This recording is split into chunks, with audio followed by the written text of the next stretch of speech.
Do you have a painful condition that you're going to see your doctor for? Learn how to describe it accurately with these 6 tips. OPQRST. O stands for onset. Did the pain start out really strong or has it been creeping up on you? P. Precipitating or relieving factors.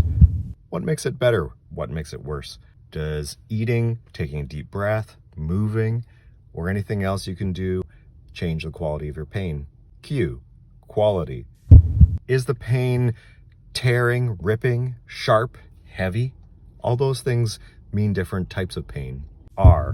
Radiation. Does the pain move anywhere, like to your back? S. Severity. Is it mild, medium, worst ever? T. Timing.